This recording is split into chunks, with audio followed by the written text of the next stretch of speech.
In part two, we're going to take a closer look at the nature of pathogens themselves. Part one, we focused on some of the new areas of microbiology with emerging technology. We also focused on some of the subtle relationships between humans and the normal biota. But here we're going to take a closer look at the more traditional knowledge of how pathogens affect the host. And although this information will change over time, what we know about this is much more concrete and much more thoroughly studied. So let's go ahead and take a look at this first section here. Starting with some basic definitions and a little bit of recap from what we've talked about in previous chapters. We know what a pathogen is, but here's the definition. And it's maybe different than what you might think as far as the definition goes. It's actually a microbe whose relationship with the host is parasitic and results in infection and disease. So the key word here is it's a relationship, and it just happens to be a negative one. So this goes along with other types of relationships, commensal and mutualistic, that are more beneficial, or at least not detrimental. Pathogens just have a negative relationship, and this is one of the reasons why in some cases you'll see a pathogen that is only harmful to certain hosts and not harmful to others. And that's the case with many viruses that have specific hosts, but even certain bacteria can live harmlessly with one host and go on to cause damage in another. An example of that would be the microbe that causes cat scratch fever, Bartonella henselae. This microbe lives in the mouths of cats, really with no problem, but if it's transferred in a bite wound or a scratch wound into the human flesh beneath the skin, typically it can go on to cause a variety of issues. So the relationship, being good or bad, is key to understanding what a pathogen really is in the more subtle context of it. It's obvious when they just cause harm, but it's less obvious when we understand, or it's more important to understand that it's a subtle relationship.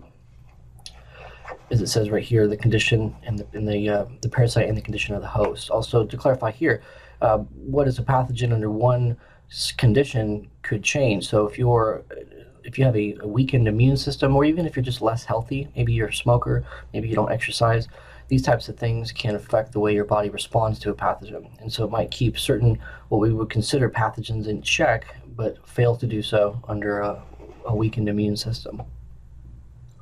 We've talked about these terms, but recognize that there's a difference between a true or what's called a primary pathogen. Both of those terms apply. They mean the same thing, true and or primary pathogens. They're, in theory, capable of causing disease in a healthy person. Now, you almost have to put air quotes around healthy. What that means is variable. And as I mentioned here, the condition of your immune system will determine what types of pathogens ultimately you're exposed to. So there is a range there, but in general, they have the potential to cause disease in someone who is otherwise healthy because they have ways of getting around the immune system. And that's something we'll focus on a little bit as we go forward, but there are different mechanisms to evade the immune system. And primary pathogens typically employ one or more of those, and that's what makes them capable of causing harm in an otherwise healthy person. Opportunists typically take advantage of a host in one of two ways. Number one, they cause disease when the immune system is fully compromised. Generally, when someone is lacking a even minimal functioning immune system. And the second is that they establish in body locations where there is a less than sufficient immune response. So the urinary tract infections are a common example here with E. coli. It's also stated here as a new body location. So new body location or a body location with a lower immune response. So let me explain here with E. coli. E. coli is normally found in your gastrointestinal tract, typically in the large colon, or the large intestine, excuse me.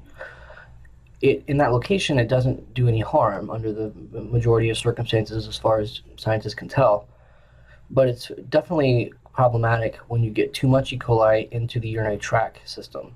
And here, the bacteria suddenly changes location, it behaves differently, but you also have a lesser immune response in that area. And so the bacteria is more capable of establishing given a weaker presence of immune cells. So it's partly the way it behaves in a new location, it's also the location itself. Another example is athlete's foot. Athlete's foot is caused by a fungus that gets into the cracks of your feet, and it's able to find a location where there's very few to virtually no immune cells. and on the kind of the surface of your skin cells. It can start to feed and cause inflammation without really having a full immune response to eliminate it. And it's one of the reasons why athlete's foot is so problematic. It's really hard to get rid of. So it's kind of found that opportunistic location where it can thrive without really the full response by the immune system itself. So it really kind of implies both, and the context just depends on the example, but a lot of times you'll hear opportunistic described with the immune system, and then sometimes you'll hear it described based on body location. Here are some examples that constitute a weakened immune system or susceptibility to infection. Age, the young and the old. You enter and unfortunately exit the world with a less than fully functional immune system typically. Your immune cells take time to develop and they taper off towards the end of life. Defects, genetically speaking, are always a problem, but it could also be acquired, such as the AIDS virus.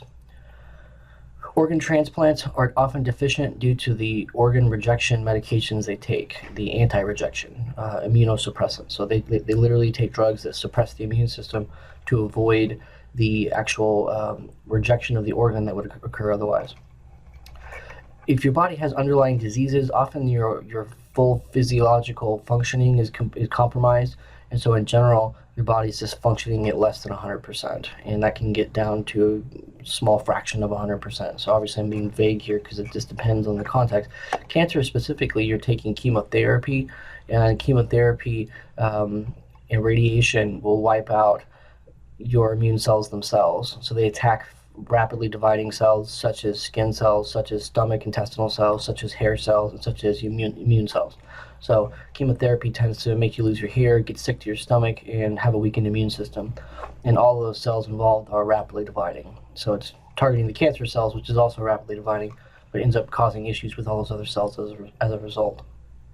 And that's kind of what I've already talked about here. Chemotherapy and immunosuppressive kind of apply to these above here. They're listing that separately.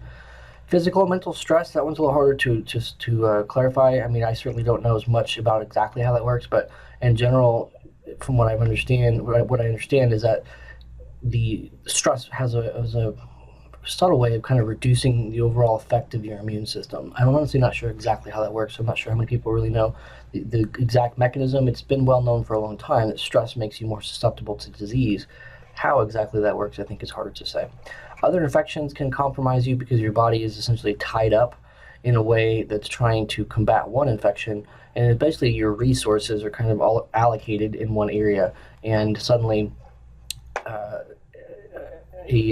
infection in another area might draw you in that direction. It might stress the immune system to put enough cells in the other area. It's almost like a country at war on multiple fronts. If you have to fight a war on all four corners of your country's boundaries, so eventually your resources become reduced to the point where you can't fight off any of them, right? So that's the idea how other infections might compromise you. Okay, so next we'll talk about virulence. Virulence is a way to describe the degree of pathogenicity an organism exhibits. So that's the definition of virulence. So recognize the definition, but then more importantly, I want to talk about kind of how that's determined in a more specific way. So virulence is determined by two things: the ability to establish in the host and the ability to cause damage. So we're going to break down establish because that's kind of a vague word in itself. And I've kind of alluded to that in part one, but we're going to really talk about exactly what that means next. So establish and then damage. The obvious part is the damage. Whenever there's damage caused, it becomes obvious that there's a pathogen involved, or at least it appears to be. So that part is obvious. The establishment part, though, is actually the most important. And this is actually the ability to establish, which is really what distinguishes a primary pathogen from an opportunistic pathogen. A virulence factor is any wide variety of characteristic or trait that contributes to that pathogenicity. So one that we've talked about back in chapter 4, and I mentioned as well in 13 part 1, are capsules. Capsules are a characteristic that prevents phagocytes from attaching. So that can increase their ability to establish in the body. And it's important to note that the sequence here is part of the disease process. In order for a microbe to cause damage, they have to first establish. So virulence is really in sequence, establishment and then followed by damage. So it's possible to establish without causing damage, and that would what we would typically consider those the normal biota, because they're not causing, they establish but they don't cause damage. So pathogens ultimately will do both. So establishment, let's break that down a little bit more. What that means is ultimately entering the host, so getting into the body, which a lot of microbes can't do that, so they're blocked out for one reason or another. So they have to actually get in, then they have to attach. We talked about that in part 1. There's different ways of attaching. Recognize though, without attaching, they can't cause disease. There could be exceptions out there, I'm not sure of any, but in general, you have to attach firmly to host tissues before you're going to stay there long enough to cause an infection. Without that, you're not likely, I would say it's virtually impossible for any sort of disease to take place. Again, there could be exceptions, I'm not aware of any. Surviving host defenses is in the third part of establishment and by far the most difficult. So if you have the ability to enter and attach, which is somewhat of a rare thing in the first place, surviving the host defenses is an even more almost impossible task for most microbes. We'll get into the host defenses in chapters 14 and 15 next, and we'll talk about what that really means in more detail. But just recognize your immune system is a pretty amazing force, and any microbe that survives it is either opportunistic in that it's taking advantage of someone whose immune system isn't functioning properly, or they have certain characteristics that allow them to avoid these. It's kind of like a chess game. You make a move with the immune system, and primary pathogens make a move to counter your move. And so primary pathogens always have mechanisms to counter the host defenses, and that's how they become primary pathogens. Right? And so that's one of the biggest differences between a primary and opportunistic pathogen. It's actually not, let me go back here just real quick, it's actually not the damage. If you look at opportunistic infections in immune-compromised people, some of the pathogens that are opportunistic, they can devastate the human body. They're extremely damaging, and they can be certainly. So the difference between a primary pathogen and an opportunist is not the degree of damage. That part can be, all over the place. There's no real consistency there. What is consistent is the ability to actually enter and attach and survive the host defenses. These are characteristics that are more fluent or more confluent with primary pathogens, especially the last one, surviving the host defenses. Opportunists just can't really do that when the immune system is functioning properly, again, unless they find a key location in the body. Okay, so real quick, we're going to talk about entering next here and just kind of break that down in a little more technical way. So some of this is common sense, but it's helpful just to kind of point out some of the technical things to make it more clear in your mind. So portals of entry are described as any sort of established route of entry into the human body by a pathogen. And some of the most common include skin and mucous membranes. You could also include the eyes, the gastrointestinal tract, what you eat, what goes into your mouth, the respiratory tract, what you breathe in, and the genitalia, the urogenital tract. Other possible entry mechanisms might apply, but these are by far the most common here. Skin, by the way, is most commonly invaded when you have a wound or an open sore or something like that, although the hair follicles can be infected without any real obvious abrasion or cut or some scrape or something like that. So, but typically the skin is pretty immune unless it's damaged. Most pathogens enter through a particular route. So like I gave examples down here of influenza has to come through the respiratory tract. Athlete's foot, as far as we can tell, has to come through the skin of your feet.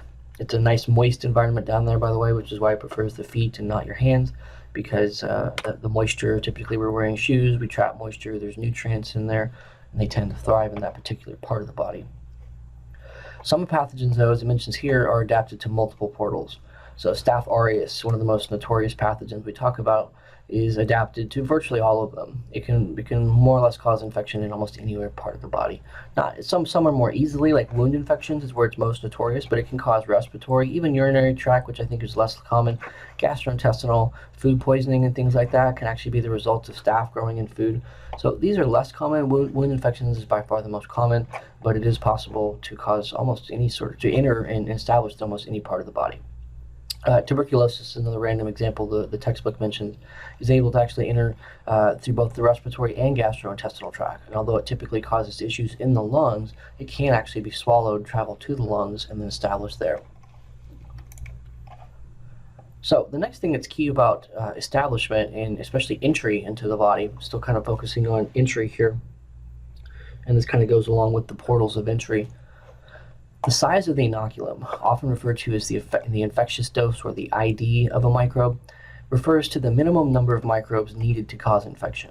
Now, it's less of an exact number as opposed to a range or more of a conceptual idea, but the idea is some microbes only need a small number of cells. The minimum number is 1, and there are actually pathogens out there. Microbe that causes Q fever, it's a tick-borne disease. I'm not sure the name of that microbe, but you can actually, there's at least one example of a microbe that can cause infection with 1 cell. That's pretty rare. I'm only aware of that one example. But a small number in a more common scenario would be maybe a couple hundred, maybe even a couple thousand. 1,000 cells is a relatively small number for a pathogen. So a couple hundred or a couple thousand cells would be a small infectious dose, and microbes that are able to establish with a relatively small number like that would be considered highly virulent. So you can fit 1,000,000 cells on the tip of a pin. So 1,000 is a fraction of that, right? So we're not talking about a lot in terms of microbial numbers here. So they're more effective because they're capable of infecting at smaller doses. And just to clarify, you're more likely to get exposed to a smaller dose.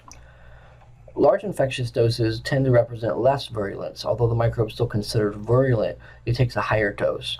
Examples of these are some of the ones that cause food poisoning, as well as waterborne poisoning. The cholera microbe that causes waterborne illness in many third world countries is typically takes 1 billion cells, which sounds like a lot, although it's not as much as you'd think. A glass of contaminated water could easily have that many in it. But there is a higher number by comparison. So it's harder to get exposed to that number, not as hard as you might think, but it tends to take more of them. So that's the infectious dose. So just recognize what it is and that there's an inverse relationship. Smaller doses mean more virulence. Larger doses mean less virulence. And just as a note down here, how healthy your immune system is affects that. That's why it's not an exact number. It's more of a concept, because if you're healthy, it might take significantly more than someone who's unhealthy. Attachment to the host attachment in itself is the next part of the establishment. Just to back here real quick, we talked about entering, so the portals of entry and the infectious dose, the amount of numbers coming in, attaching, and we talked about that in part 1. I should say I probably mentioned it in part 1, but in part 2 we'll go into more detail on that. So attaching or adhesion, really kind of the same thing, 2 different words. The book calls it adhesion. They also refer to it as attachment, so they're not consistent there, but either word, just exactly what it sounds like. Grabbing a hold of the host tissues and creating a stable foothold, so to speak. Usually there's some sort of specific attachment between the host and the pathogen. We talked about this back in chapter 6, where the attachment is highly specific, such as that between the virus and the host receptor, such as viral absorption. So in some cases, you have a very specific lock and key mechanism. In other cases, it's less specific. It's more of a general attachment.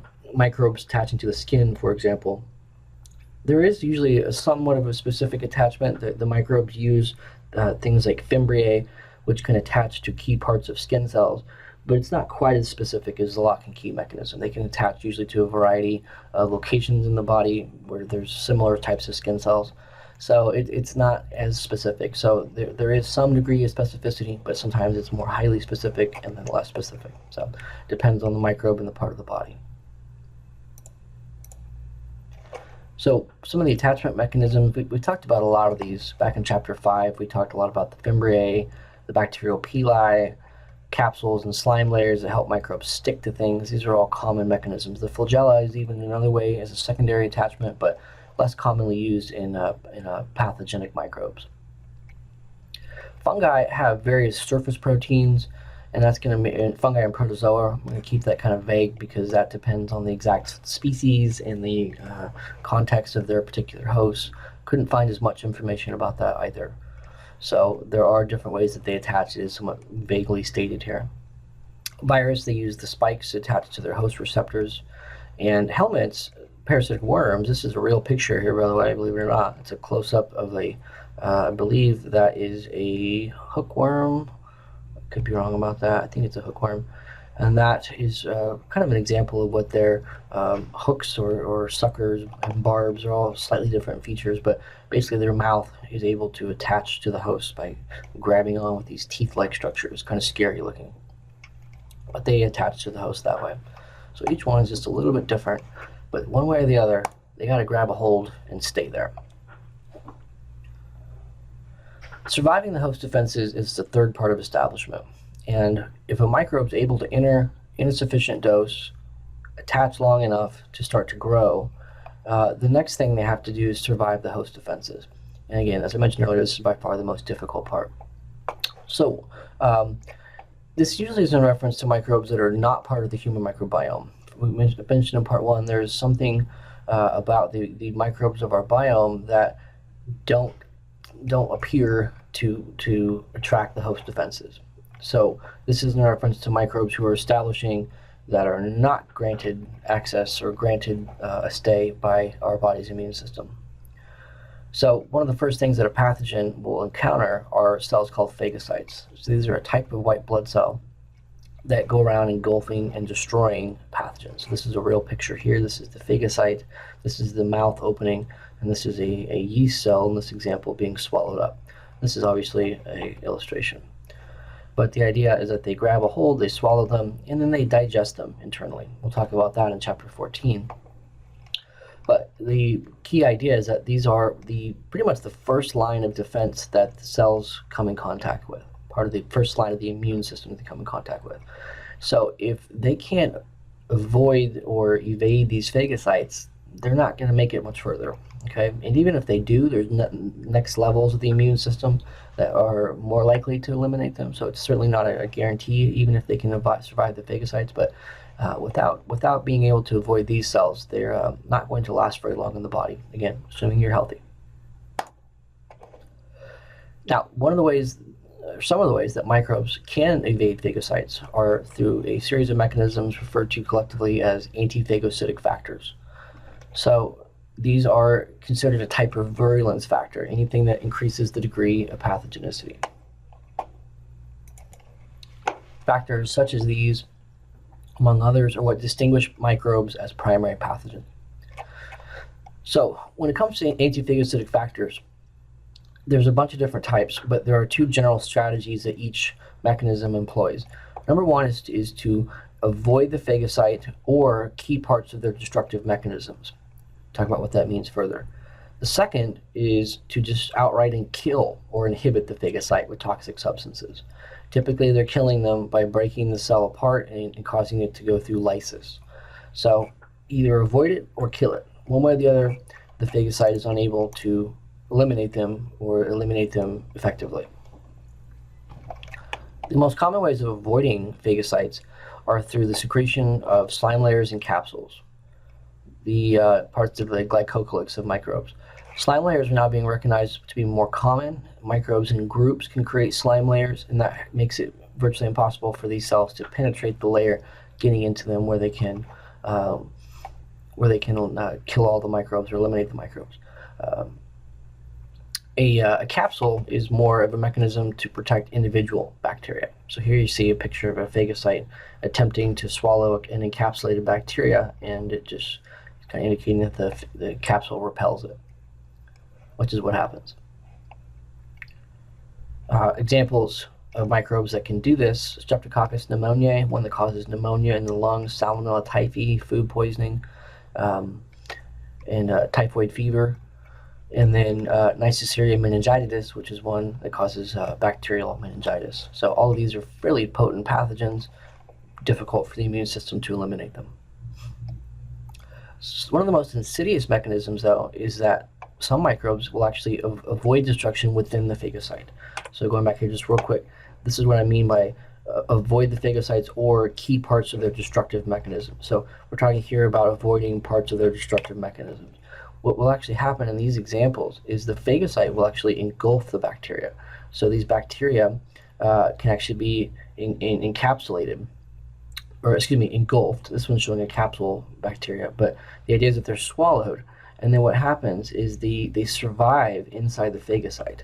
and they can actually grow and multiply and reproduce within the phagocyte. And what ends up happening is not only do they not get killed by the phagocyte, but it actually, the cell around the phagocyte provides them a place to hide and grow with nutrients and then spread with the phagocyte throughout the body. So it's even more insidious than the one above, simply because they can actually hijack the phagocyte, so to speak, and use it as a source of refuge to hide, grow, and spread. Some of these here include Legionella pneumonia, pneumonophila. These are another pneumonia-causing bacteria. Mycobacterium tuberculosis is one of the reasons why tuberculosis is such a nasty disease. The microbes grow very slowly and spread throughout the lungs, but they are very difficult to eliminate by the immune system. And then certain tick-borne diseases do this as well. Rickettsias are tick-transmitted bacteria that live inside cells and spread throughout the body using these. So these are examples of characteristics of primary pathogens. Another characteristic, going back here, this is how they kill or inhibit the phagocyte. Leukocidins are a class of substances that pathogens release that basically cause the phagocyte to lyse open. And this isn't exactly what that was meant to show here, but this is kind of what it looks like. The cell here is popping and rupturing and bursting due to the activity of these leukocidins.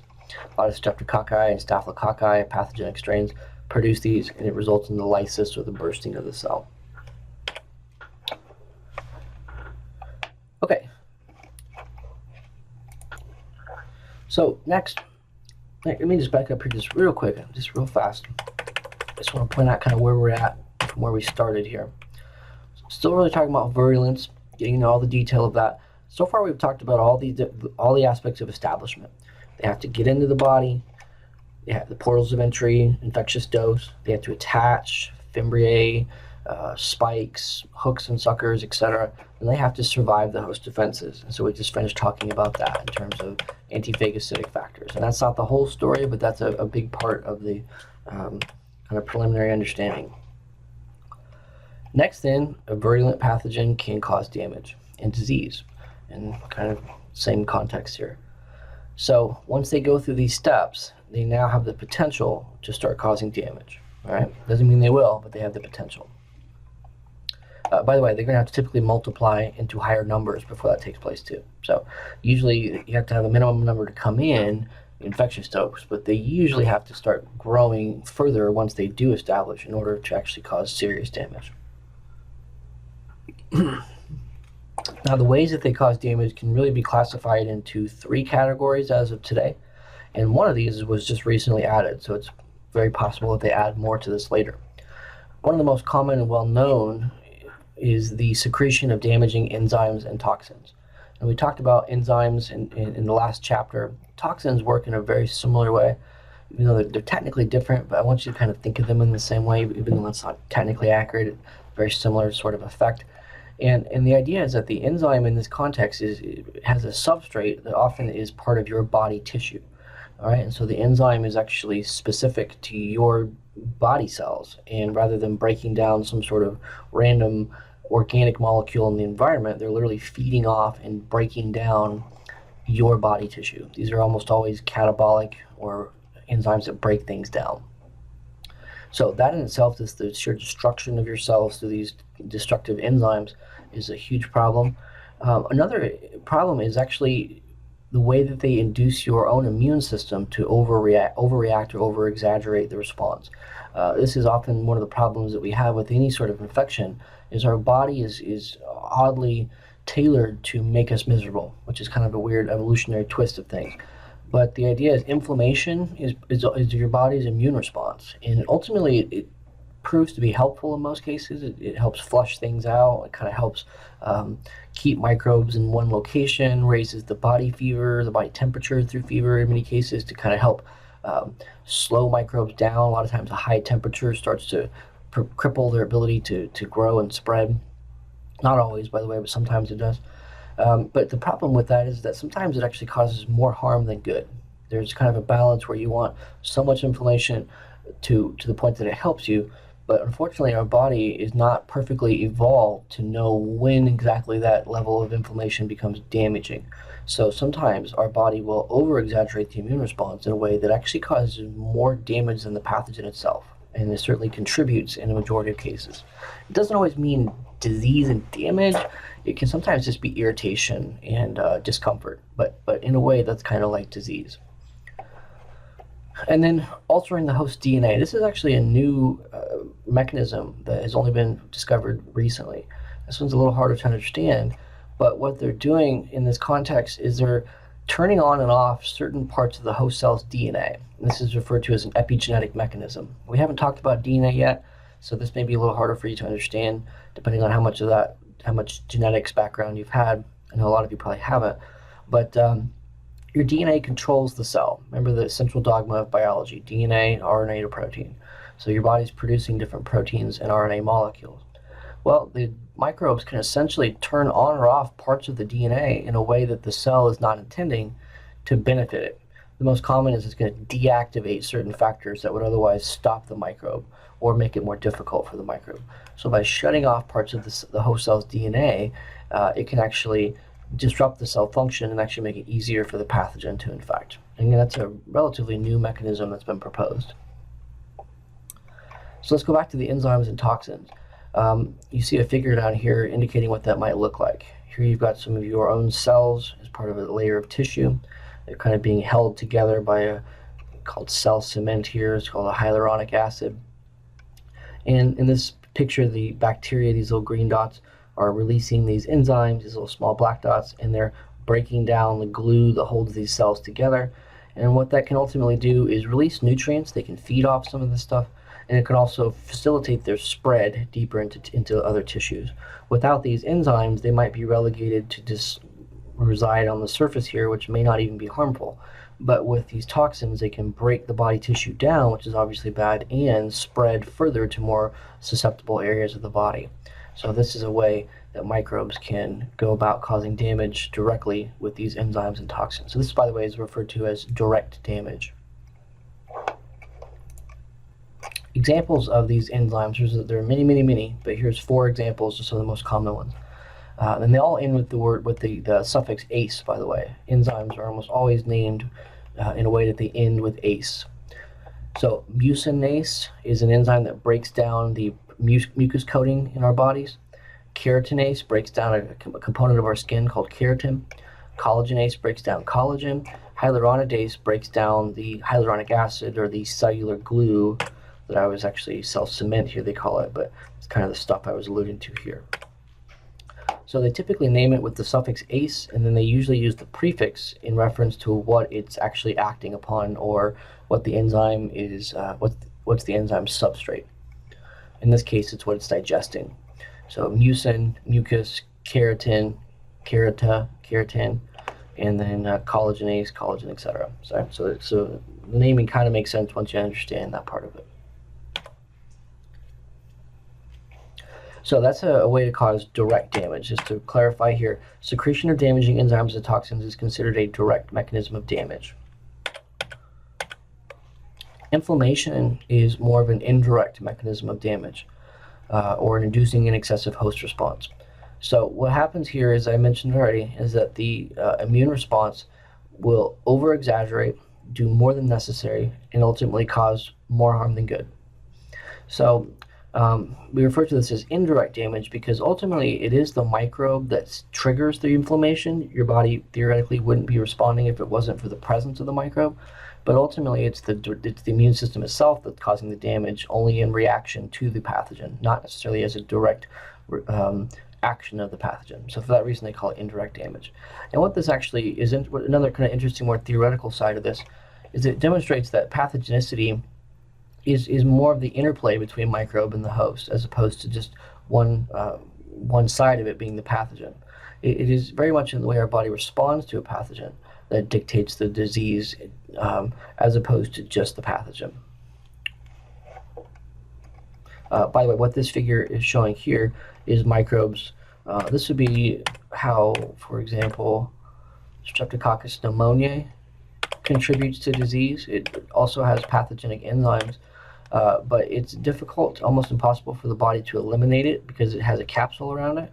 And as a result, phagocytes have a hard time eliminating them from the lungs. But its presence will trigger an inflammatory response, which will continue to escalate over time, causing more and more inflammation, more and more swelling, more and more fluid in the lungs. And ultimately, that continued presence, along with the continuing inflammatory response, will actually start to cause damage in the lungs. So the presence that's unable to be removed is a big part of the disease that it causes.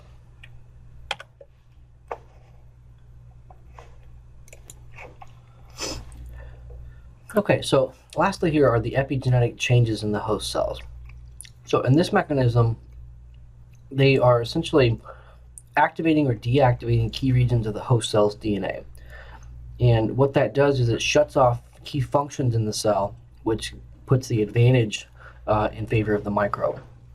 Now, to be honest with you, I don't know much about this one. This is relatively new, and so I've not come across lots of information, and I just honestly haven't had time to do the more in-depth research that I usually have to do when things like this are new.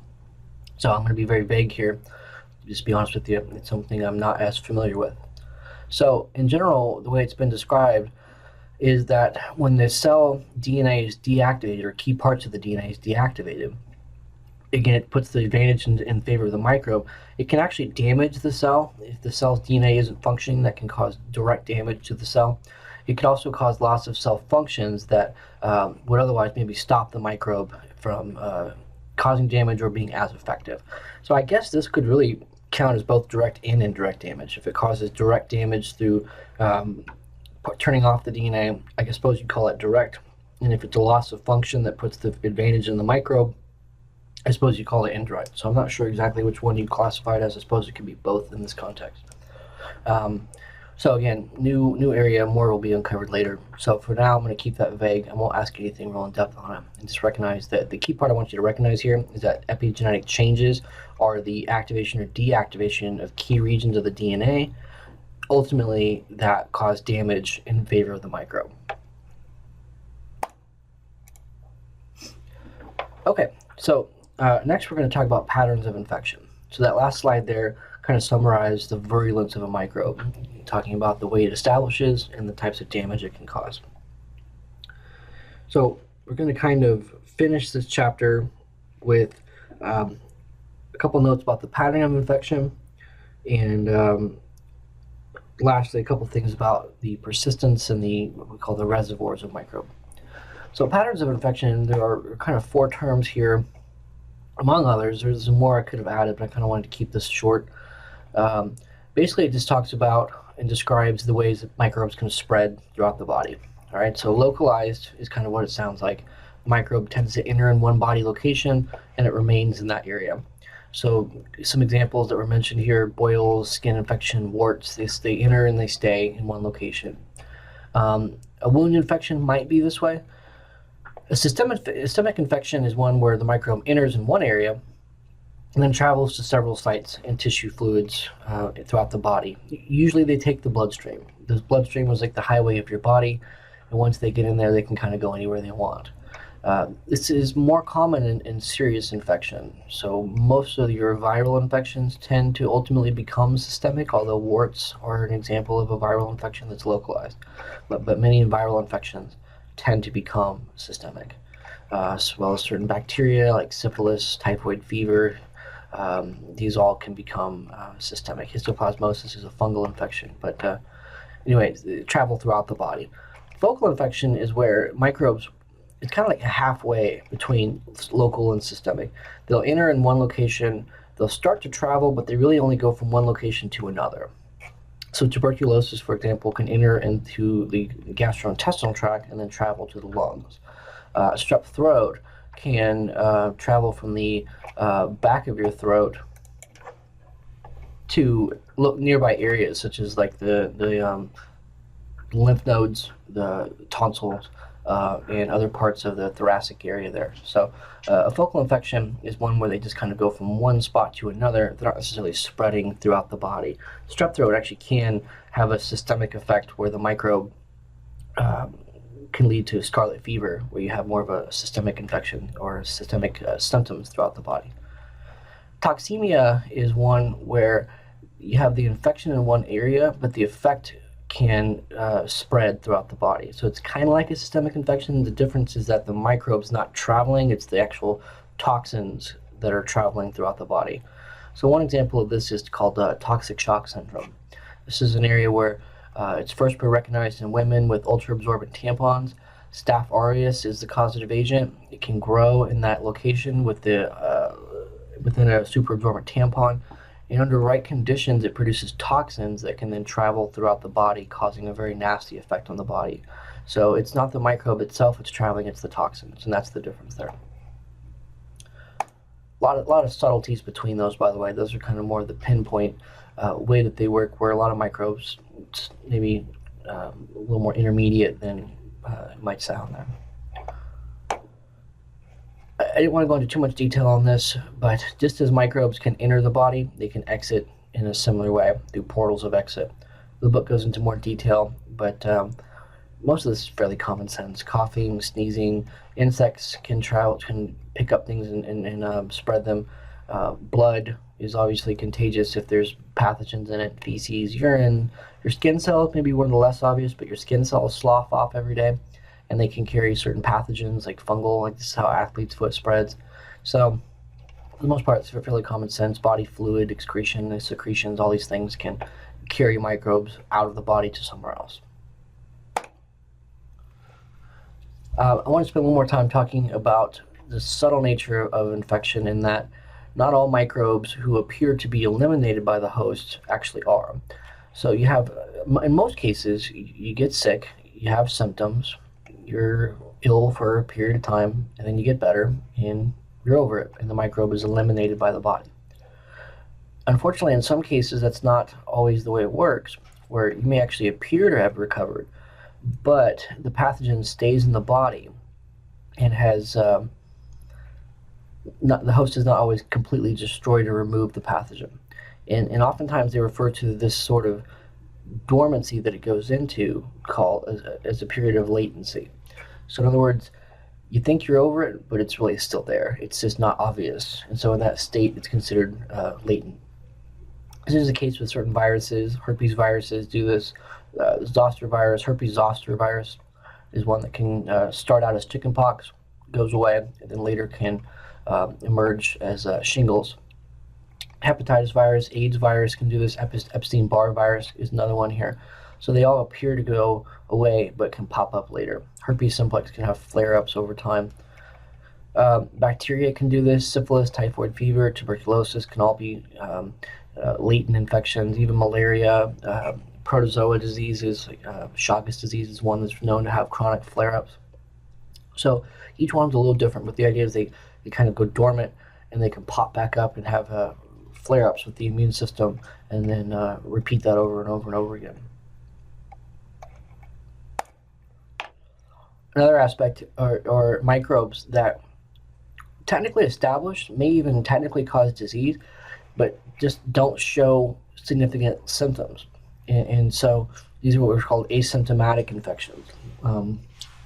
There's other names for it. Sometimes they're called subclinical or inapparent infections, but it all refers to an idea of microbes that are established, and like I said, may even technically be causing disease, but usually on a low level. But for one reason or another, it's just not obvious to the host. Now, maybe someone's in denial, they have an STD, and there are symptoms, and they're just not really paying attention. Or it may just be, in all reality, that the symptoms are not actually apparent at all to the host. So one example of this is the human papillomavirus, HPV. Males tend to show no real signs or symptoms. I think they can, but in most cases, they don't really show obvious signs and symptoms. And then they can transmit that to women, who can actually develop a cervical cancer as a result.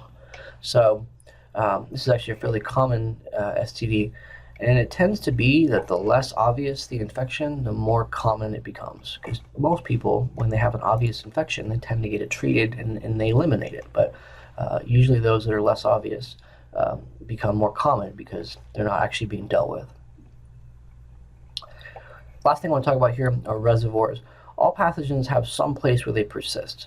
Many of them are transferred from one person to another, so they kind of always pass around the population. Others exist in a non-living environment, or within animals or insects. So there's always some place where they come from, and that's what we refer to as the reservoir.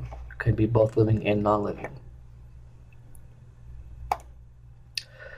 When it comes to living reservoirs, some of these can not only serve as the reservoir, but they can also have a dual role as what we call the vector. So in many cases, a vector can be both the vector and the reservoir.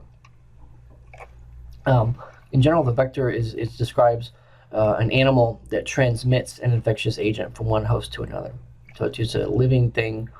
It doesn't have to be an animal necessarily. It could be a plant, but in general, they're usually animals that transmit.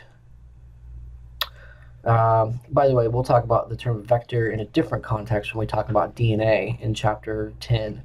And unfortunately, the term has several roles, several meanings, which might get confusing. But it's anyway, we'll talk about that in chapter 10. In this context, it's an animal that transmits infection. Most vectors are actually insects, which are technically animals. Certainly you and I could act as a vector, so humans and other animals could actually be vectors, but a lot of times these are insects, mosquitoes, ticks, biting flies, fleas. They can all transmit a variety of pathogens, and could always be, mammals. You and I are mammals, birds, reptiles. Reptiles can transmit salmonella, for example. So any of those could act as both the reservoir and the vector. And then there's a slight difference between types of vectors. There are what are called biological vectors. This would actually be technically the more in line with the actual reservoir, where not only does the organism transmit it, but it actually participates in the life cycle directly. So not only is it spreading it, but it's the pathogen needs the vector in order to replicate. So mosquitoes that carry malaria are an example. Not only does the mosquito transmit the malaria, but the malaria actually grows within the mosquito in a way that's necessary to have the mosquito in order to reproduce. So it's not necessarily the case that malaria can be transmitted directly from person to person. You would need the mosquito as part of the transmission because it needs that mosquito to actually complete the life cycle. So we call it a biological vector. We talked about this back in chapter 5 with fleas that transmit tapeworms. If you recall, the flea is the intermediate host of the tapeworm, and the tapeworm actually has to develop within the gut of the flea. And so if you actually try and bypass the life stages and avoid the flea, in other words, if you were to take the eggs directly from feces and transmit them to a host outside the flea, then in that context it wouldn't work because it needs the flea as part of the biological vector. Now, another different context here where the animal or the vector may not necessarily be the reservoir is where you have a mechanical vector. In this case, it's basically just the vector is picking it up on its feet or on its body somehow and then transmitting it that way. And so a common example here would be like houseflies and cockroaches. Houseflies land on ungodly material and they pick it up on their feet and then they land on your food and they transmit it that way. Fun stuff to think about. But that would be more of a mechanical vector, not necessarily playing a role in the life cycle, not even necessarily the reservoir in this case. It's something that's moving things around. Which, by the way, you and I can be mechanical vectors too. When we don't wash our hands after going to the bathroom or doing whatever, we can be a mechanical vector, the same as a housefly and a cockroach. So, last part here, I want to just point out that in reference to these vectors, some of these organisms are called zoonotic pathogens, and these are microbes that are transmitted between animals and humans, usually animals that we're in close contact with: cats, dogs, horses, pigs, cows, chickens, etc.